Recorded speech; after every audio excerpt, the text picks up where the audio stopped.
views and opinions expressed in this program are those of the participants and do not necessarily reflect the views of BronxNet or the program underwriters. Hello and welcome to Open, the show that opens the Bronx and the rest of the world to you. I'm your host, Sonyi Lopez, filling in for Darren Jaime today, and we'll update you on what's happening in and around our borough. Coming up, May is National Stroke Awareness Month. We'll learn about stroke identification and facts with the Montefiore Health Expert. Afterwards, Small Business Services joins us to speak about outreach with small businesses and residents located on Jerome Avenue. Next, we'll learn more about Lift, a nonprofit working to break the cycle of intergenerational poverty in New York. After that, the Executive Director of New Yorkers for Culture and Arts will be joining us to discuss an upcoming rally to support Bronx culture, hosted by Councilmember Richie Torres. Then we'll speak to two filmmakers from the upcoming 26th Annual African Film Festival. So stay tuned. All this and much more is headed your way because we're now officially open.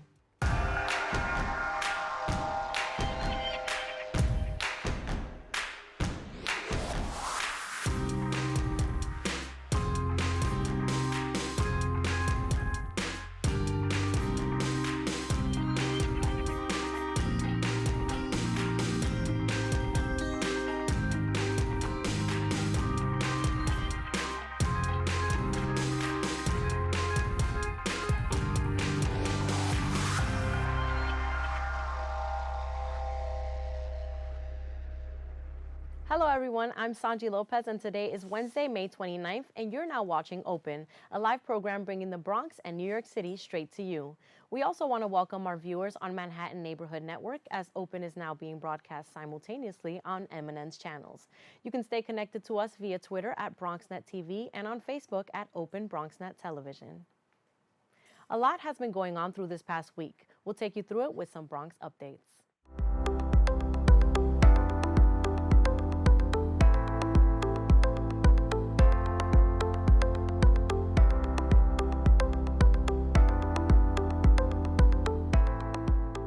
Mayor Bill de Blasio's plan to close Rikers and open smaller community jails in 4 boroughs, including the Bronx, has been rejected by Bronx Community Board 1, 24-0, and most recently Manhattan Community Board 1. The proposed Bronx jail plan was to be built on an NYPD toll lot in the Mott Haven section of the Bronx, one of 4 proposed jails in each borough with the exception of Staten Island. However, despite Community Board opposition, the plan to close Rikers Island jails and build 4 new borough-based smaller jails will be moving forward, according to Mayor Bill de Blasio. With the South Bronx area of 3rd Avenue, 149th Street becoming a rapidly evolving business district, the 3rd Avenue Business Improvement District seeks to provide services by formally expanding their district boundaries. The 3rd Avenue bid held a community meeting at Hostos Community College. BronxNet correspondent Kibben Aline brings us the story.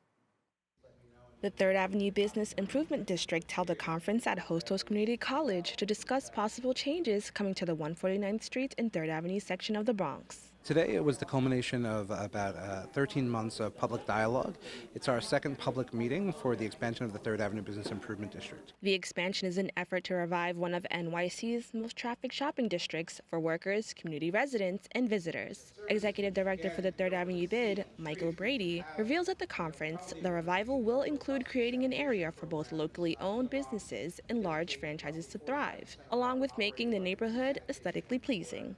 Brady explains some of the ways the organization plans to uplift the community through this change. It's really varied, from working with the partners at La Centrale to bring on more affordable apartments for our residents to celebrating new businesses that opened. The 3rd Avenue bid expresses commitment to putting community enrichment first. And with such an intense focus on the community, Brady explains why community involvement is important for the expansion. I think that community dialogue is very important, and making sure that we've done that from the front end is very important to me personally and professionally. So I think going about things the right way, and it may take a little bit longer time to get our expansion completed, but the year and a half of outreach, survey work, and one-on-one conversations with business and property owners have really been thoughtful, and I think will better inform our plan for growth. We spoke to Deputy Director of the 3rd Avenue bid and Bronx local Javier Medrano about the expansion, and he explained some concerns, but remains hopeful with the work the organization continues to do. Concerns are displacement.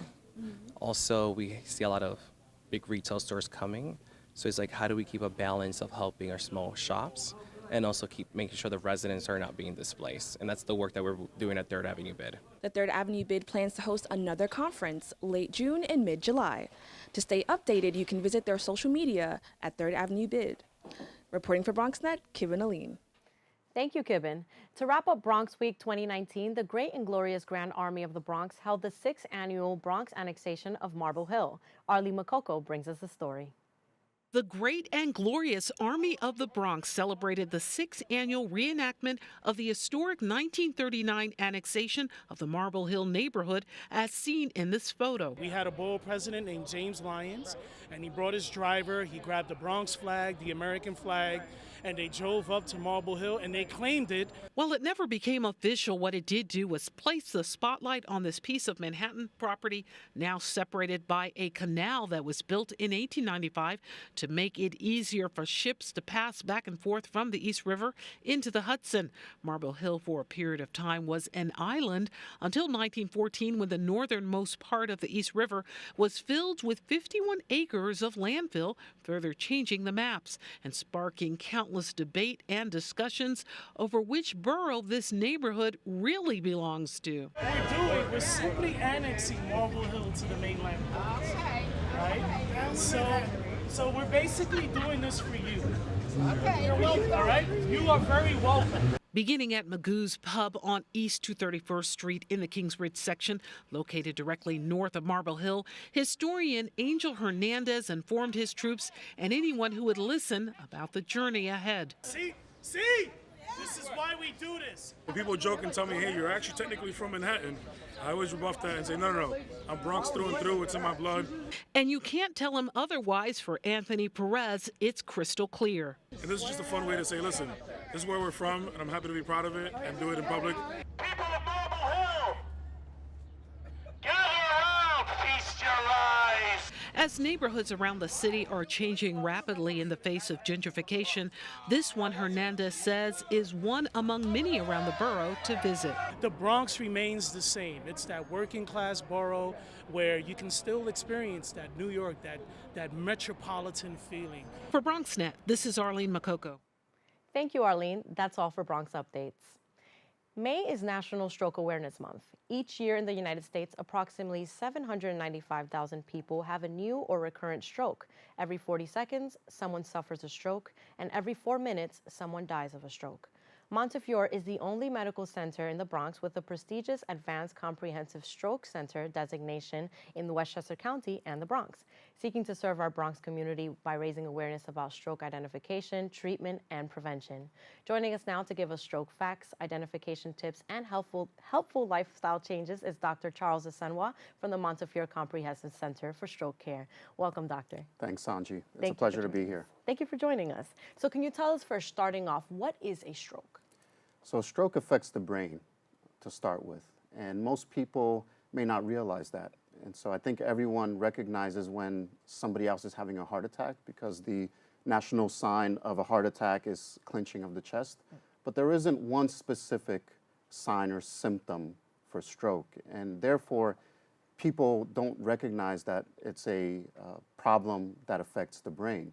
And so the brain, just to take a step back, controls who we are and how we move around space. And so if a part of the brain is not receiving blood, that part of the brain stops working and people start to have symptoms of a stroke. And before we go on to what those symptoms are, I wanted to mention that it's critically important for your audience and the Bronx community, Northern Manhattan, to understand that we are living in a hotbed of stroke incidents, meaning that people that live in New York City, and especially the Bronx, are at a 2 to 3 times higher risk of having stroke compared to the rest of the nation. Wow. And why is that? It might be poverty related, it might be the stress related to living in such a large city, but this is really important for our community to understand and to be able to react if they spot a symptom or a sign of a stroke. Right. So now going into identifying a stroke, how can one tell that they're having a stroke or about to have a stroke? Yeah, and that's, I think, the most important thing for our audience to know. And so, as I said, with a heart attack, it's chest pain. The equivalent of a stroke, or as some people like to refer to as a brain attack, can be remembered by using a mnemonic called Be Fast. And so Be Fast really spells out the 5 cardinal symptoms of stroke. And starting with a B, that's balance, so loss of balance. It would be the initial symptom of a stroke, or one of the symptoms of a stroke. Sudden onset loss of balance, trouble walking. These are the complaints that I sometimes get in the emergency room. E stands for eyes, and vision loss is one type of stroke symptom or sign. Blurry vision, and again, it's important for the audience to remember that it's sudden onset vision loss or blurry vision. F stands for face or facial droop, which is one of the most common signs of a stroke. A is arm or arm weakness, arm numbness. S stands for speech difficulty, meaning slurred speech or garbled speech. And finally, T stands for time to call 911. So really, it's be fast, and remembering the 5 cardinal symptoms of a stroke is critically important in stroke recognition. Right. And there's also different types of strokes. Can you tell us about those? Absolutely. So there are 3 different types of strokes, what we call subtypes of stroke. The majority of strokes are what are called ischemic strokes or dry strokes. This is when the artery that feeds that part of the brain has a blood clot lodged in the brain or in that artery. And that prevents blood from going to that part of the brain. That part of the brain starts to shut down, and the symptoms of a stroke start. That accounts for about 85% of stroke types. The risk factors are typically diabetes or hypertension, which we'll talk about in a little bit. A hemorrhagic stroke, or the second type of stroke, accounts for about 10% of strokes. And this is when the blood vessels that feed the brain burst, and there's suddenly blood in the brain, causing that part of the brain not to work.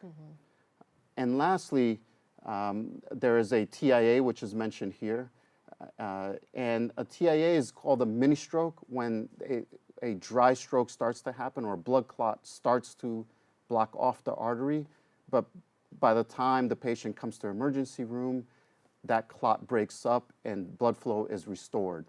And we treat that with the same urgency as we do a ischemic stroke or an actual blockage.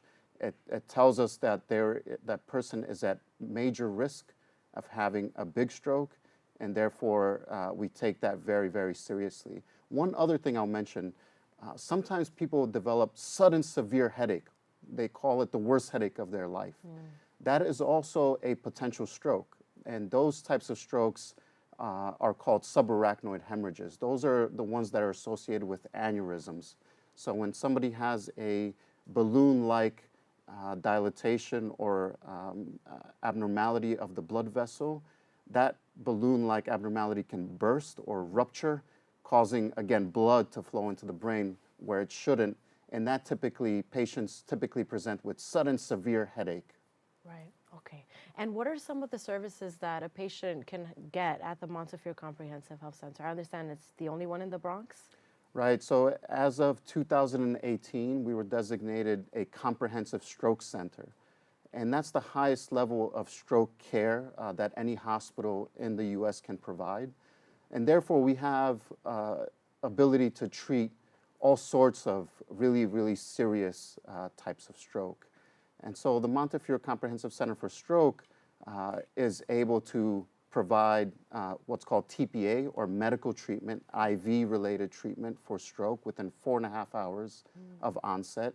Out to 24 hours, we can provide for certain subset of patients, we can provide a procedure which is really a breakthrough procedure that's come about in the last 3 or 4 years, called a thrombectomy.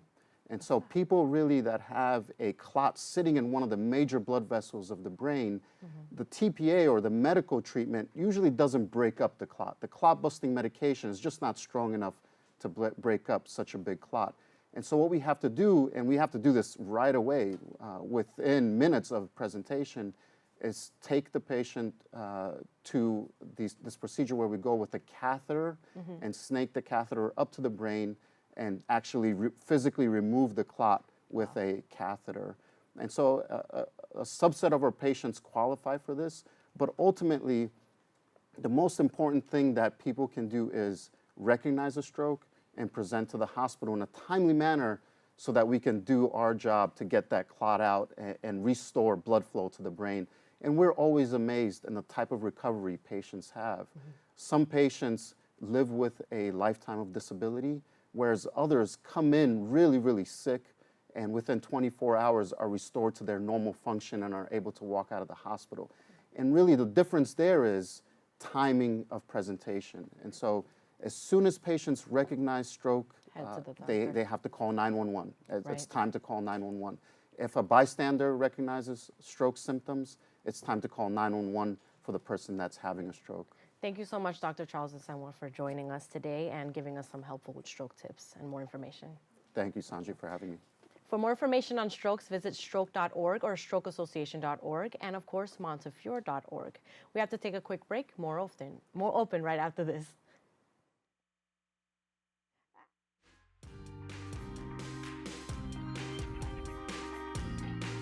$150 over 90. 180 over 111. 160 over 110. I had a stroke. This is what high blood pressure looks like. You might not feel its symptoms, but the results from a stroke are far from invisible or silent. If you've come off your treatment plan, get back on it, or talk with your doctor to create an exercise, diet, and medication plan that works for you. Go to loweryourhbp.org. If I would have followed a treatment plan, I would not be in this situation. So, I'm kind of new here, but I've noticed a trend. My human does this funny thing where she goes around and gets all my toys, and then she hides them in that basket by the door. But it's always the same basket, and it's always in the same place. And then she acts so surprised when I find them, but, she's putting them in the same basket again. It's like, hello, that's where you put it last time. You were the worst at hide and go seek.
Thank you for staying with us. New York City Small Business Services has begun hosting office hours with local council members in order to engage directly with small businesses and residents located on Jerome Avenue here in the Bronx.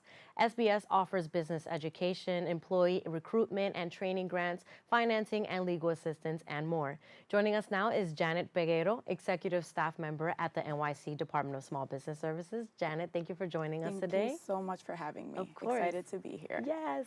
So first we'll start, of course, with you telling us a little more about Small Business Services. Definitely. So the Department of Small Business Services, we focus on 3 core values, and that's offering support to small businesses citywide, focusing on our neighborhoods, assuring that we have and support vibrant neighborhoods, as well as workforce. So we also help with supporting residents with obtaining job opportunities and career training as well. We have a network of 7 business solution centers citywide, one located at each borough. So we have one located in the borough of the Bronx, located at 400 East Fordham Road.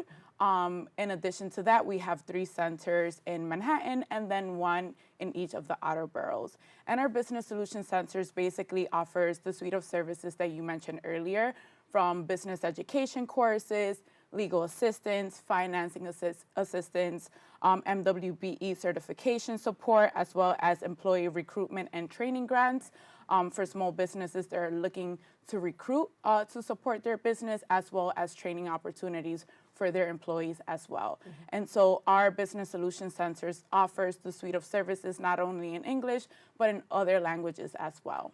And I understand that it's not just for business owners, it's people that are looking to own a business as well. Can you tell me more about that? Correct. So we offer services to entrepreneurs in all stages, right? So if you're looking to start your business, we have classes and courses as well as services to support your business plan, even if you just have an idea, right? How to implement that idea so it's a logical business plan that you can later implement.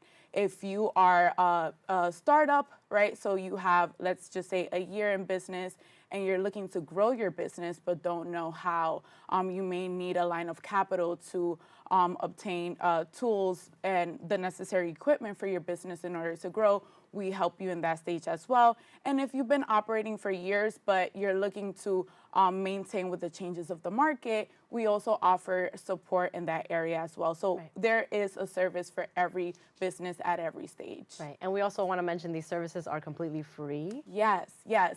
The key here is to remember that our services are completely free of charge. And when we say that they're completely free, our taxpayer dollars support and pay for those. So I encourage all residents to take advantage of our free services. Absolutely. And so you have new business office hours at the SBS. Can you tell me a little bit more about the work with council members and residents? For sure. So as of, I'll say a month or two, we've been supporting and hosting office hours at local council member offices. So we're along the Jerome Corridor on a weekly basis.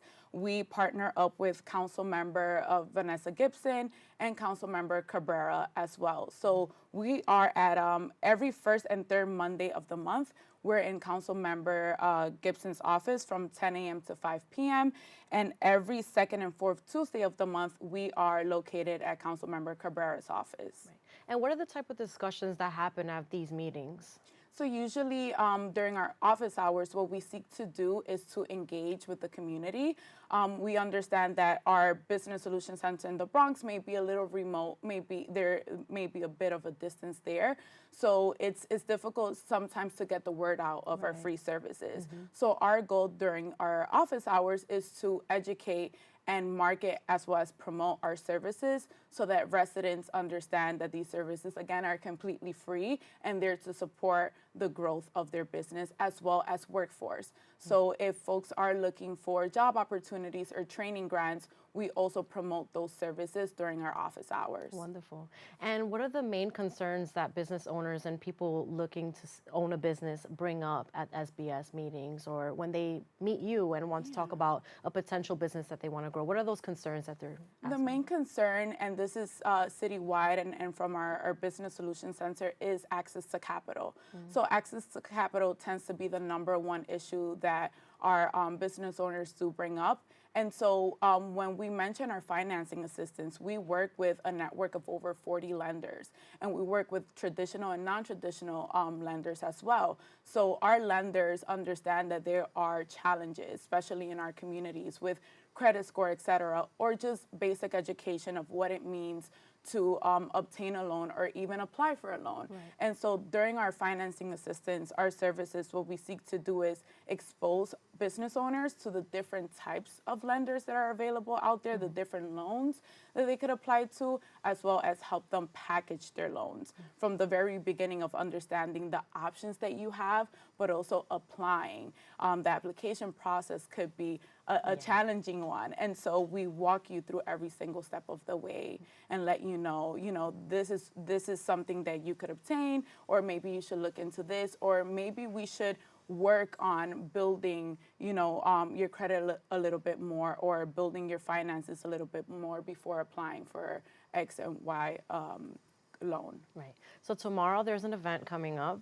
On behalf of SBS, can you tell me more about that? Yes, so we have a mobile outreach unit. Basically, it's like our services are on wheels, where we bring a staff member from our Business Solutions Center to offer these services on site. And so tomorrow, we're going to be on 88 East, 167th Street between Walton and Girard from 11 a.m. to 2 p.m. And we're going to have a staff member on site that's able to speak to you about the services, but also help you apply. Let's just say if you're looking to attend a business education course, we'll help you register on site, but also speak to you about the different services and lending opportunities that we're able to offer support in. That sounds awesome, Janet. So where can residents go to find out more about SBS? To find out more, you could always visit our website, nyc.gov/SBS or nyc.gov/NYC businesses.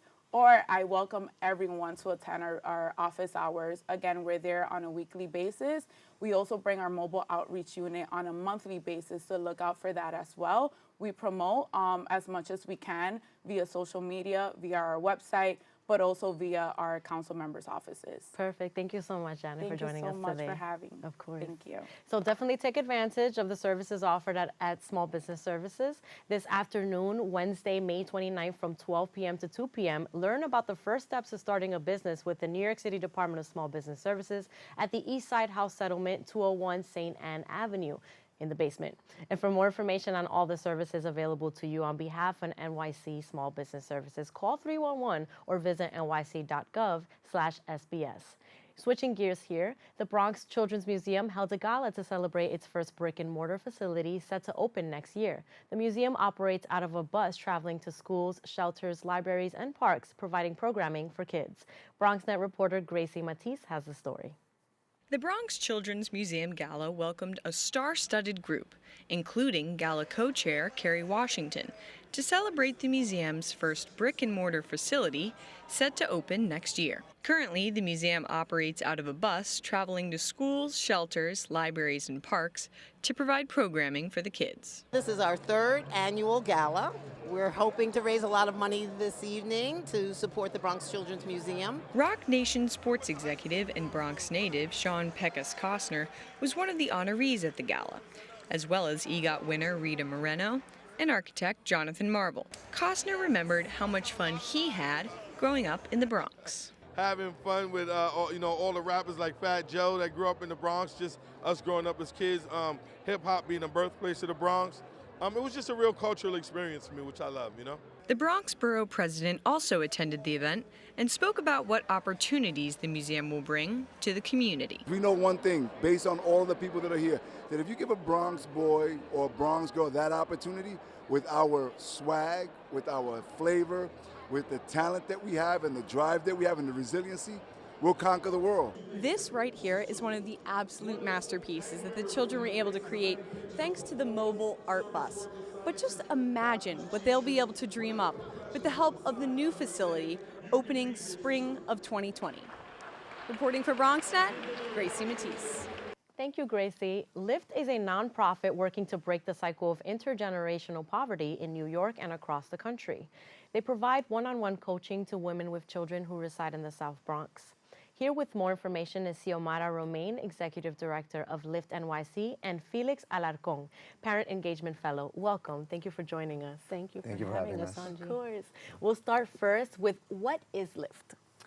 Lift is a direct service provider, and we work directly with women, as you said, with children. And our mission really is to break the cycle of intergenerational poverty.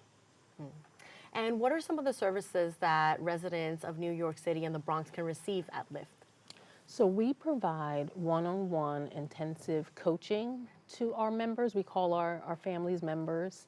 And what that really means is that we help families set goals so that they can lift themselves out of poverty. And so what that looks like is academic coaching, financial coaching, as well as just setting goals for themselves. And so it's an intensive one-on-one relationship that takes place in our offices over the course of 2 years. Can we talk about the intergenerational poverty here in New York City and the Bronx and how important it is to receive these services at Lift? Sure. So, intergenerational poverty is really characterized by someone or families living in poverty for long periods of time. And so a lot of the research that supports upward mobility has to do with families who have persistently been in poverty for 2 generations or more. So in New York, for example, there are over 30% of the population currently living in poverty. In the South Bronx in particular, there are over 38% of people living in poverty, with 49% of those individuals being children. So that means that there are households where children aren't necessarily getting their needs met. And so while other organizations are focused on providing direct services to the children, our approach is to not only support the needs of children, but to work directly with the parents. So this is the 2-gen approach that you have at Lift. Can you tell us a little more about that? Sure. So it's really, we think that in order to lift a family out of poverty, you need to be sort of cognizant of what's happening in the life of a child.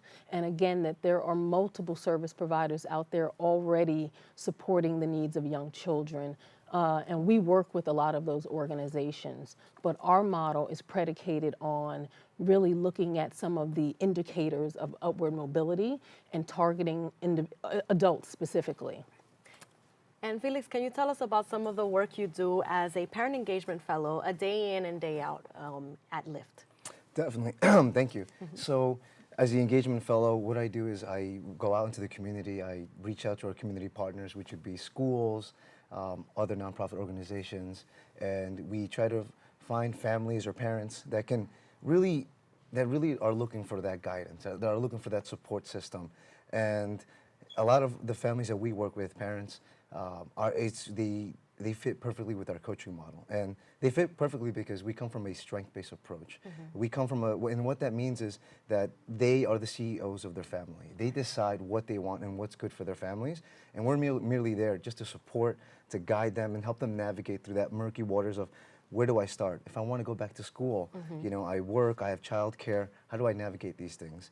And they meet with their coach potentially up to 2 years, and they have this one-on-one relationship where that coach intimately knows what their obstacles are, how can they navigate that, and something that seems so simple, which really isn't, like childcare, can really hold back a family if they're looking to find work, if they're looking to get back to school.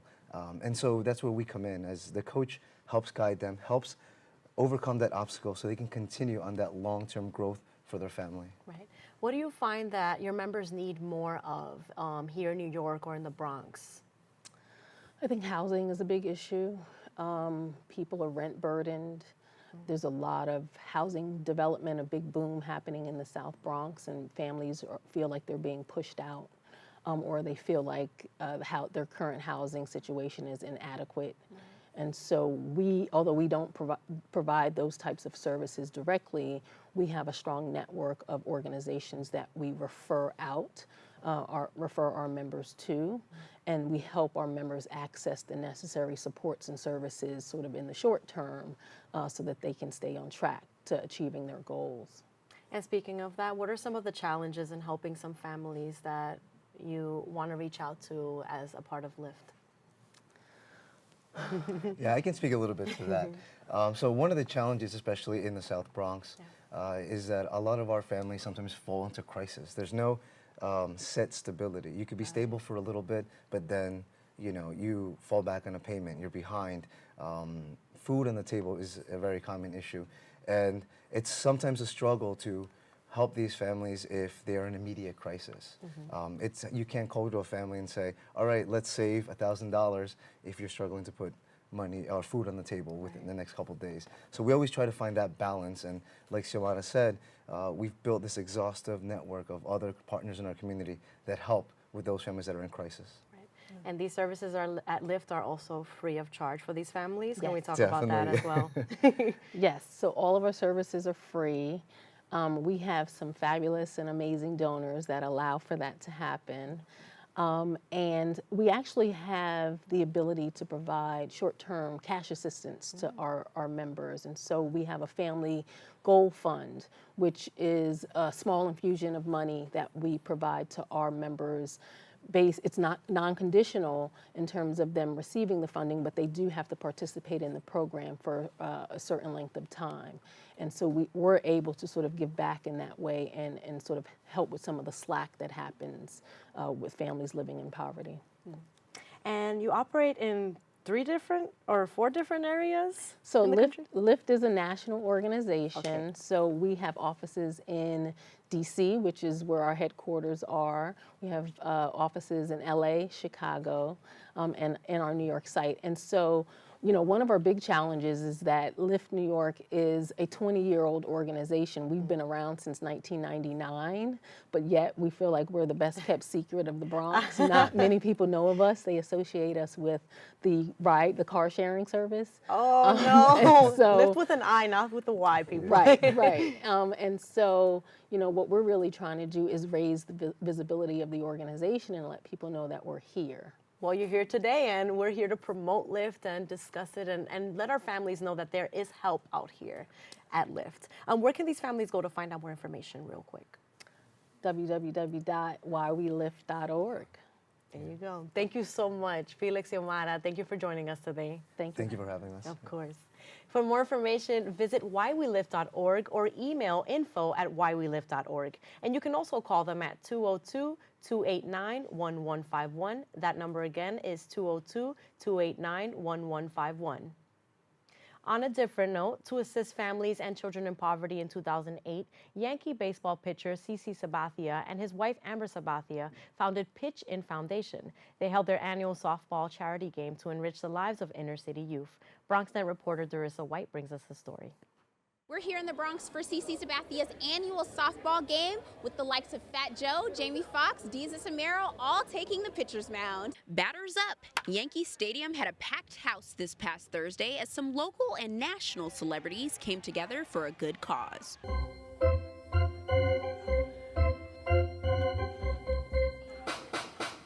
Founded by Yankees pitcher CC Sabathia and his wife Amber, their Pitch In Foundation is dedicated to giving back to underserved communities through backpack giveaways, field renovations, and baseball clinics. CC and I are both from the inner city, and so we know how important programming is for inner city youth, and we really want to give back, and you can't just write a check. Sometimes you really have to get in and do the work. We teamed up the Boys and Girls Club, and we do a baseball league in the summer. We do a basketball league. We do field renovations, backpack giveaways, baseball camps. So whatever we can do in the community to help, we're trying to do that. And how excited are you going to be playing today? No, it's going to be fun. It's a great turnout. Last year it was raining, so we got a great day this year, so it's going to be exciting. Each celebrity player shared the same synergy towards the organization, but also gave some advice on how they support their community. I'm really just trying to teach the community how to buy and how to own. Instead of pushing us out of the communities and then raising the rent on them, I'm trying to teach our community to hold those properties, rent them out, and keep our own communities. No one wants to work anymore. Everyone wants quick fixes. It was not a gimmick to success. Like, it's constant, consistency and things like that. And hard work. It's hard. It's not easy. Everybody's not going to make it, unfortunately. CC, his wife, they always give back to the community so much. I mean, I wouldn't rather be nowhere else. I'm honored to be here, to be honest with you. Team Michael Strahan topped CC Sabathia in an 8-2 victory. All proceeds from the event benefited the Pitch In Foundation and the New York Yankees Foundation. Reporting for BronxNet, Darissa White. Thank you, Darissa, and thank you for staying with us. Councilmember Richie Torres will be hosting a rally calling for support for culture in the Bronx. Cultural groups and artists will gather to resist against cuts to cultural funding in the mayor's budget. New Yorkers for Culture and Arts is a nonprofit organization advocating for strengthening policy, increasing and securing sustainable public funding, and advancing equity, diversity, and inclusion for a vibrant future for arts and culture throughout New York City. Here to discuss the upcoming rally and the importance of arts and culture is Lucy Sexton, Executive Director for New Yorkers for Culture and Arts. Thank you, Lucy, for joining us. Thank you so much for having me, Sonji. It's great to be here. Firstly, can we discuss about some of the adversities and challenges that arts and culture is facing here in New York? Yeah, I mean, New York, we're so lucky, right? We have arts and culture all over the city, in every borough, but it gets very little funding. right? One of the pushes we have done is to say that there should be 1% of the city budget should be for culture, right? It's so much a part of our life. It brings in so much for the city, brings in tourism and dollars, et cetera. But we are at about 0.26% of the city budget funding culture. So there's a long way to go. But we have been very happy in the last few years. They have been increasing the funding for the Department of Cultural Affairs, and more places are getting money. In fact, the city did a cultural plan for the city, right? They did a whole bunch of outreach and they made a cultural plan for how it should grow. Right. And now this year, they're talking about cutting funding. So it's exactly the wrong time to be cutting funding, because one of the real strong points of the cultural plan is that there should be more funding for culture in every borough, in every neighborhood. So it's not all centered in Manhattan, so that it's dispersed across the 5 boroughs of the city, which is exactly what we should be doing. So we hope very much that the City Council will push back against the mayor and say, no, there shouldn't be any cuts to cultural funding. All we're asking really is that we be kept at 2019 levels, when in fact what we need is an increase. But if we can just stay steady, that'll be great. And the Bronx is a great cultural hub. We have so many institutions here. Can we just talk about that and how they'd be affected by this cut? The Bronx is an incredible hub, and they have been neglected in terms of their funding. And so absolutely, Bronx cultural groups, large and small. You have 5 world-class organizations: New York Botanic Gardens, Bronx Zoo, Bronx Museum, et cetera. You also have 50 smaller arts organizations that are serving 315 public schools, 9 senior centers. You have dance organizations like Bronx Academy for Arts and Dance, which does incredible work, gets people from all over the city going up to Westchester Avenue and seeing what they have going on there. You have Highbridge Voices and Renaissance Youth Center, which is doing so much work with young people, getting them involved in music programs, getting them involved in dance programs, in different kinds of arts and expression programs, because it has been proven that if you get young people involved in arts and culture, they stay in school, they go on to college, they have much better outcomes, much better self-esteem, they stay out of the criminal justice system. It's incredible work that these organizations are doing. One of the organizations I've worked with quite a bit is the Hunts Point Alliance for Children, which does terrific work with kids, middle schoolers and high schoolers, getting them to stay in school, et cetera. Their gateway program is the Hunts Point Shakespeare Ensemble for middle schoolers. I just went to see them perform at the Public Theater down in Manhattan. These, 6th, 7th, 8th graders did an incredible production of The Tempest. And it's terrific. And we had a great visit with Councilmember Salamanca last spring when it came budget season. And he never knew that this program was getting these kids. And he kept saying, well, where are you guys from? They're like, Hunts Point. These terrific kids at Hunts Point who are doing, incredible work. They're talented, they're engaged, of course they are. So it's just a matter of making sure we fund those programs and making sure that they aren't cut and that they get the resources that they need to do the work that they're doing, which is so important. So now, Lucy, before we talk about the upcoming rally, there was one last week. Can you tell us more about that one? Yeah. Councilman Jimmy Von Bramer from Queens, and he is the chair of the City Council Committee on Cultural Affairs. And so he hosted a rally at City Hall, which we put together and worked on with him. And we drew cultural groups from all over the city came. We all gathered on the steps of City Hall. There was a performance by a fantastic group of high schoolers from all over the city called Developing Artists.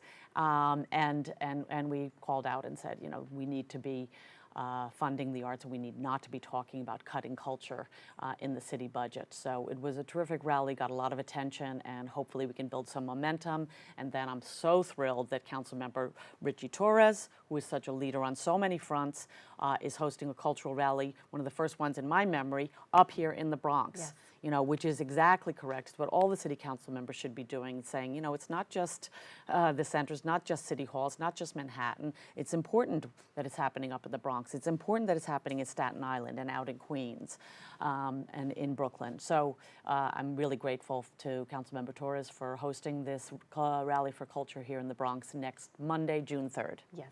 So we're still waiting on the location. Exact location. It'll be Monday morning, June 3rd. We already have a number of cultural groups committed to attend. Bronx Documentary Center, also down in Hutts Point, does incredible work with photography and young people and getting them involved in photography and film and media. And Bronx Academy for Arts and Dance will be there. Hopefully we'll get some dancing done. That will be good. And you can just check my website and we will have the location confirmed in the next day or so. And my website is ny4ca.org. And now, speaking of your website, let's talk about New Yorkers for Culture and Arts. Tell us a little bit about your organization. Yes, so we have, we were actually formed by the merger of two previously existing cultural organizations, 1% for Culture and New York City Arts Coalition. And so a year ago, I came on board and said, okay, what about if we had a true coalition of small groups, large institutions, organizations, small, including artists, including, you know, the parents of kids who are involved in these arts program. We made a coalition of everybody across the 5 boroughs, right? We have 1,500 arts and culture groups across the 5 boroughs. So a true coalition so that we can make our voice heard. So that we, you know, we've been testifying at city council hearings, not just on culture, but we also testified at the city council hearing on criminal justice, because there's an incredible program that's run, it's called NEON, Neighborhood Outreach Network, that's run in 7 locations around the city, and it works with youth offenders who are on probation, gets them involved in arts programs and cultural programs. They have had incredible success in keeping those kids, those young people out of the criminal justice system. Less than 1% of them goes off of their probation. So they were able to get out of the system and not get caught in that cycle. So, you know, it was really great, I think, for us to be making the case that culture is not just, you know, what you see in a museum. Right. It's also affecting people, whether it's older people in their senior centers, kids in school, people involved in the criminal justice system, it's involved in mental health, community building. So it's really an important part of our civic life here in the city, and we really hope that we can make that case. Wonderful work you're doing there, Thank you. Lucy. Thank you so much for coming here today and telling us about the upcoming rally. Like we said earlier, visit the website in order to find out the location. It's still tentative, but it will be occurring on Monday, June 3rd. Yes, and Councilman Torres will be hosting it, so turn up. Thank you, Lucy. Thanks so much, Sonyi. For more information on the New Yorkers for Culture and Arts, visit ny4ca.org. The rally to support Bronx culture, hosted by Councilmember Richie Torres, will be taking place on Monday morning on June 3rd. Stay tuned for more Open right after this.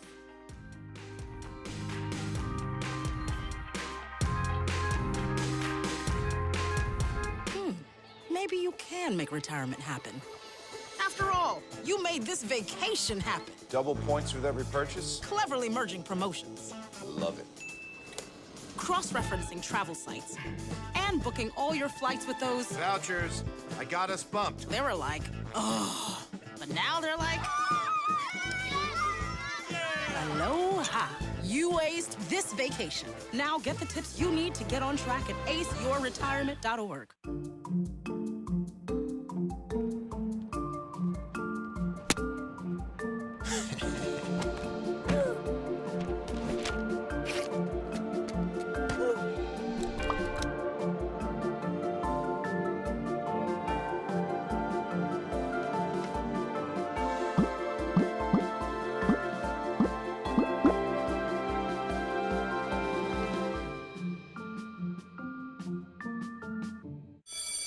Open up your books to page 360. Did you just look at your phone while you was in class? You played yourself. Talking about inspirational quotes. You gotta believe in yourself. Don't ever play yourself. The key is to make it, so make it. Louise, can you give me an example of an inspirational quote? Don't play yourself. The key is to make it. And who said that? I did. Now that's a major key alert. Learn the real major keys to getting to college at getschool.com.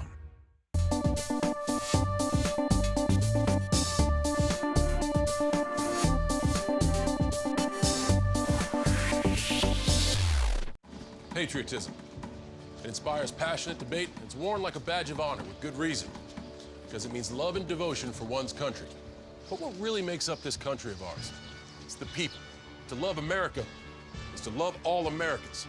This year, patriotism shouldn't just be about pride of country. It should be about love. Love beyond age, sexuality, disability, race, religion, and other labels. because love has no labels.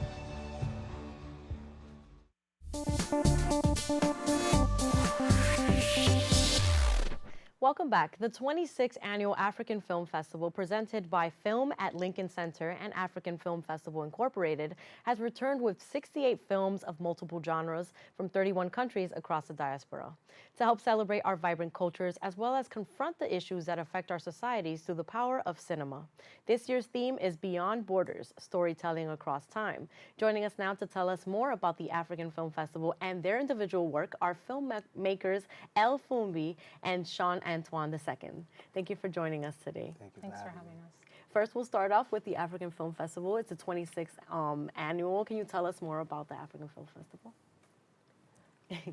It's an incredible festival that includes films from the entire diaspora, and I think what's really cool is that for a lot of people who are not familiar, it just shows how vast the diaspora is.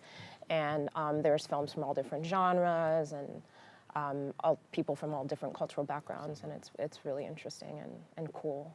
And Elle, it's not your first time. Can you tell me about the experience in the past? And then we'll go to Sean. It's your first time. Yeah, so I'm an actress. I started off as an actress, so I was really blessed to be able to attend the festival with a film that I was in by Nikiatu Jusu, who's actually screening in the festival this year again with a film that I'm also acting in, so it's pretty great.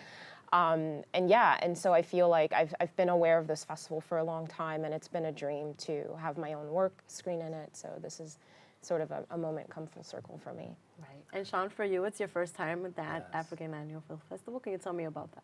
Well, this is my first time screening at the New York African Film Festival. I've been on a festival tour recently, showing my film at different festivals throughout the country.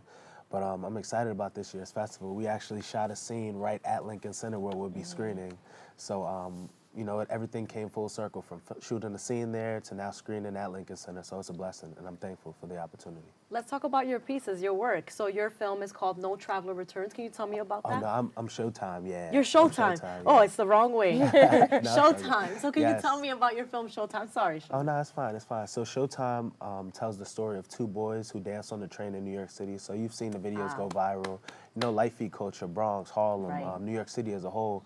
So both of them are dancing on the train, and a woman from Juilliard sees them dancing on the train and offers one of them the opportunity to audition for a Juilliard travel dance team. Wow. So really what I wanted to do with that film is show, once these kids leave the train, what is their life like?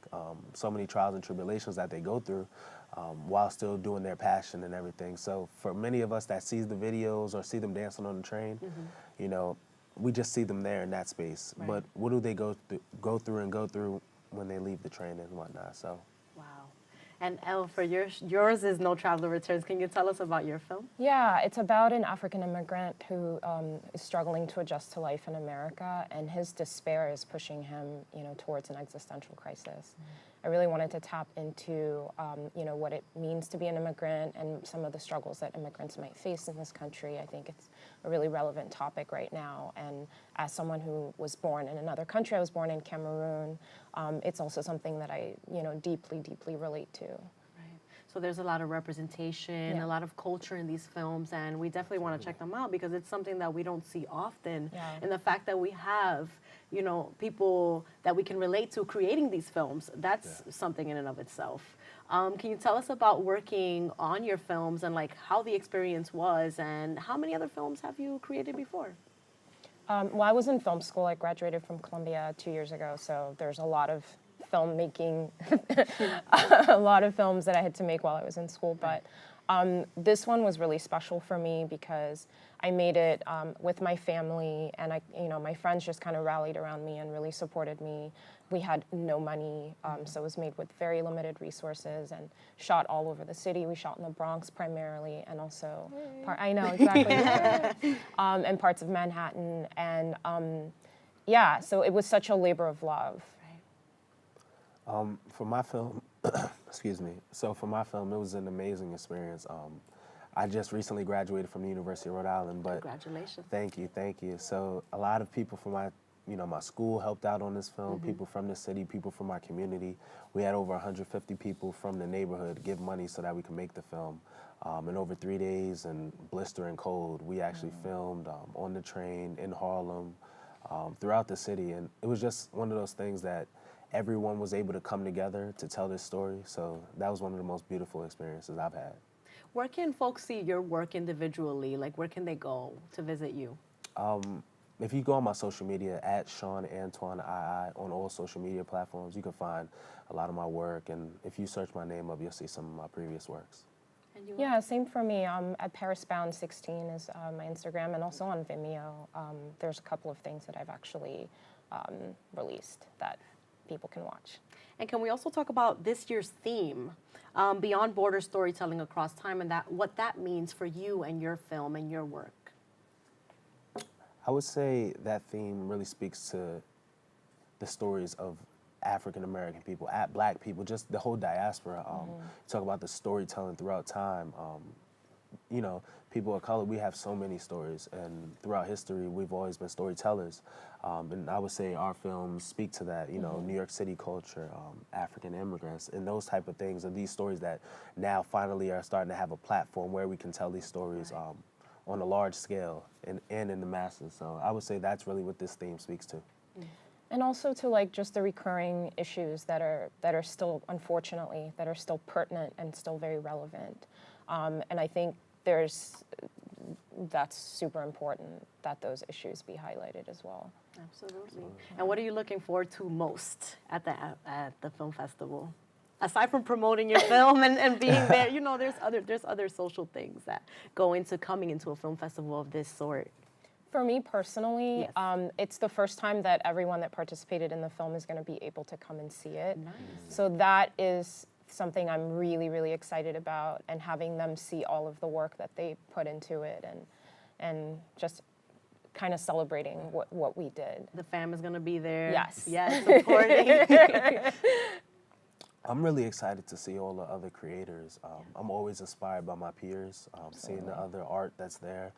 It'll really help me push my boundaries and limits as far as my creative ability.